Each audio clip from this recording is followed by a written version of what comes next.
Hey guys, Paul with Weapons of the World here, and today I'm going to be talking about the Tavor-21 assault rifle.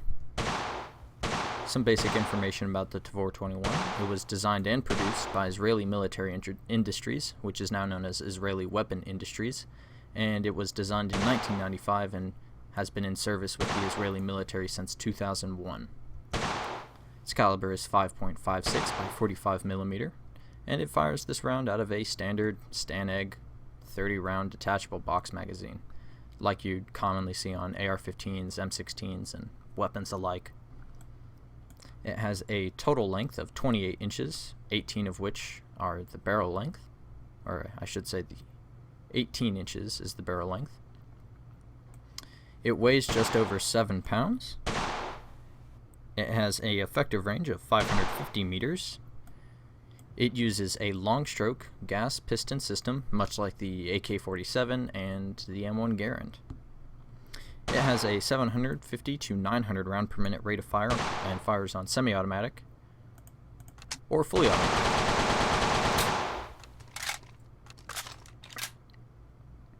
It has a muzzle velocity using standard Israeli ammunition of about 910 meters per second or 2,986 feet per second.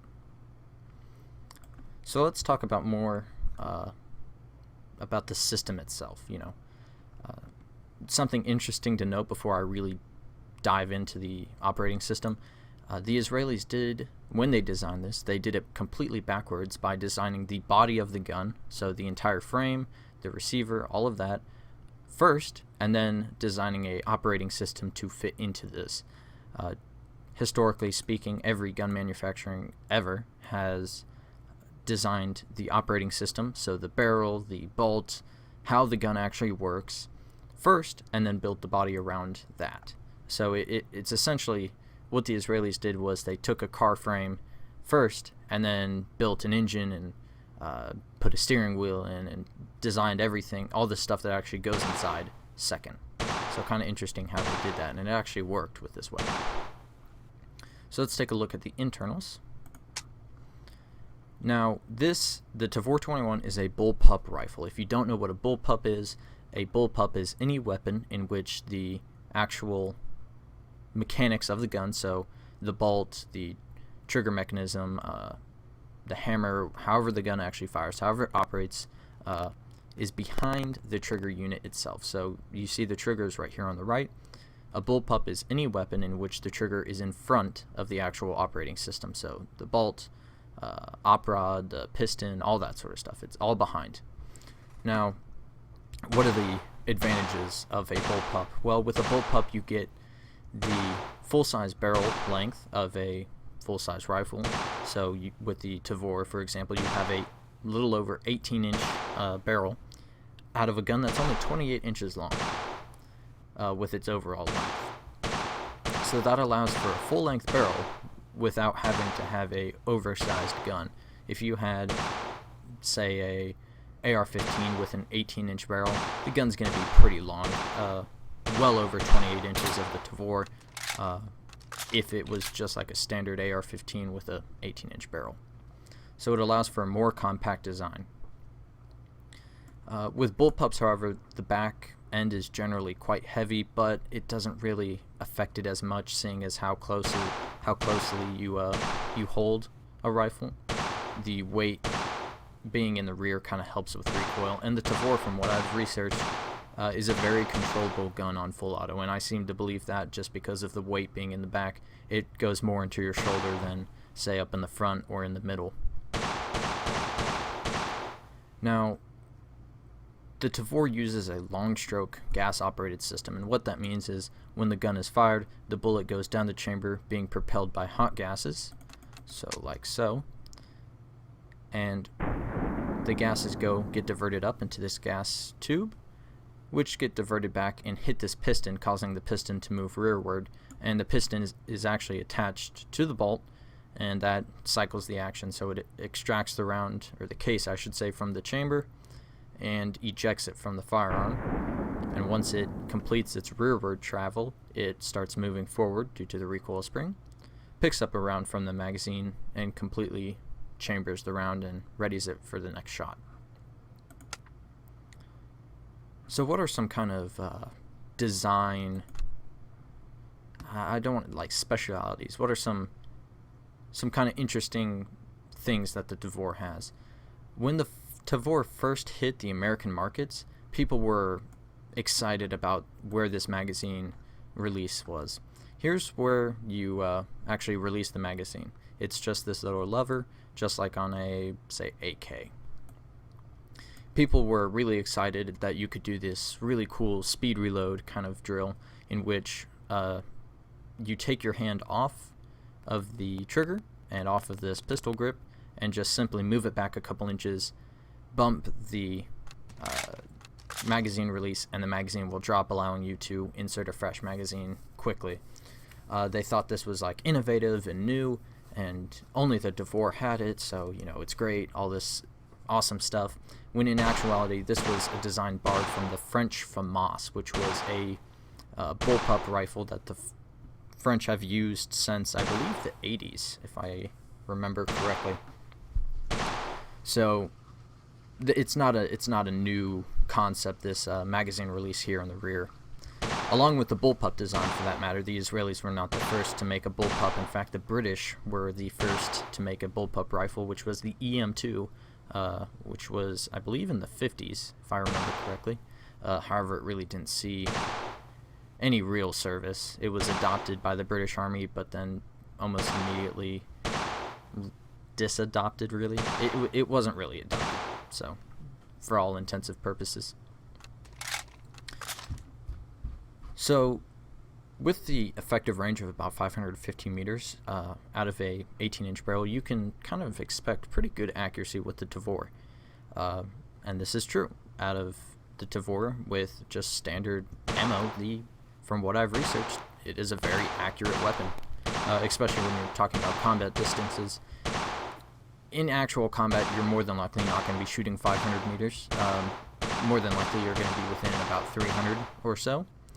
So with a effective range of about 500 meters, the Tavor does an outstanding job in that department. So we've talked about all the good things about the Tavor. What about the bad? There are two major problems with the Tavor that I can immediately see. And let me show you. So with a bullpup rifle, and the trigger being in front of the action, way up here, you can kind of expect that the trigger is going to be a little longer than expected, or a little more grimy, if I could say. And with the Tavor, that is honestly a rule rather than an exception. The Tavor has a awful trigger, in my opinion. It has a very long travel. You can see right here the trigger bar is connected to the hammer to release it, and the sear. And with the trigger being all the way up here, the trigger pull is extremely long, and with it being very long, it's also it's not crisp in any way. If you fired an AR-15, if you fired an AK, you'll notice that any quality build at least, is going to have a smooth, crisp trigger pull, especially with an AR-15. AR-15 triggers are smooth, and they're very crisp in the way that when you release the trigger, it has a positive click. It will reset. You'll know exactly when it resets. With the Tavor, there is no click, and the trigger is not smooth whatsoever. However, this is common among bullpups. I can't really think of a bullpup rifle that has an exceptionally good trigger. The triggers work, they don't break, there's really nothing wrong with them, they're just kind of crappy triggers. So you're not going to be shooting, competitions with a standard Tavor trigger. You can get drop-in aftermarket triggers that are much better, but when you're talking about just a standard Tavor, the trigger, it leaves something to be desired, that's for sure. Now, the second problem I have is, and before I do this, I should mention that the Tavor is an ambidextrous gun. That means it can be used by left or right-handed shooters. The fire controls are all ambidextrous. Right now the gun in this model is set up for right-handed shooters.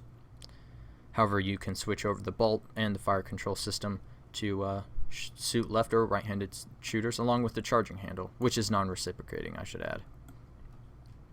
So when it's set up for, in this case, a right-handed shooter, you'll see right here is where the exact opposite, where the ejection port would be, and this is covered up by just a piece of plastic that just snaps right in. Now this is a problem because to be able to switch over, you have to take this piece of plastic out, and this leaves a very small gap along the edges of the actual piece of plastic. So when you're firing this gun, especially when you're firing it suppressed, there is a small amount of gas that comes out of these edges and comes out of the seams. This will lead to what's called Tavor phase, in which a long black streak of gunpowder residue and gases will be left on your face. Now, this is not an uncommon problem. There are guns like the AR-15 also suffer from this kind of overgassing in a way. But it's still a problem that the Tavor kind of has, especially since the shooter's face is so close to the action. It's right next to the action. So it affects people more than, say, like on an AR or an AK. But other than that, the Tavor is a really exceptional rifle. You can't really complain about too much. It works. The Israelis seem to love it. They continually update it basically every year with new design features.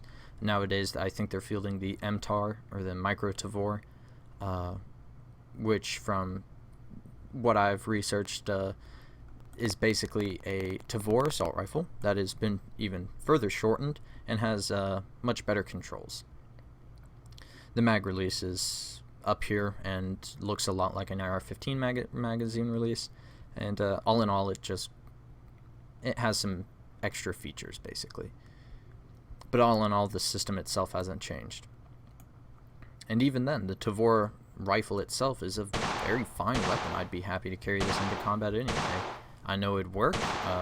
The gas operating system works very well with the Tavor. And there's really nothing else to really complain about it. You can mount optics up here on this Picatinny rail, and it does have flip-up iron sights in case you wanted to use those as a backup.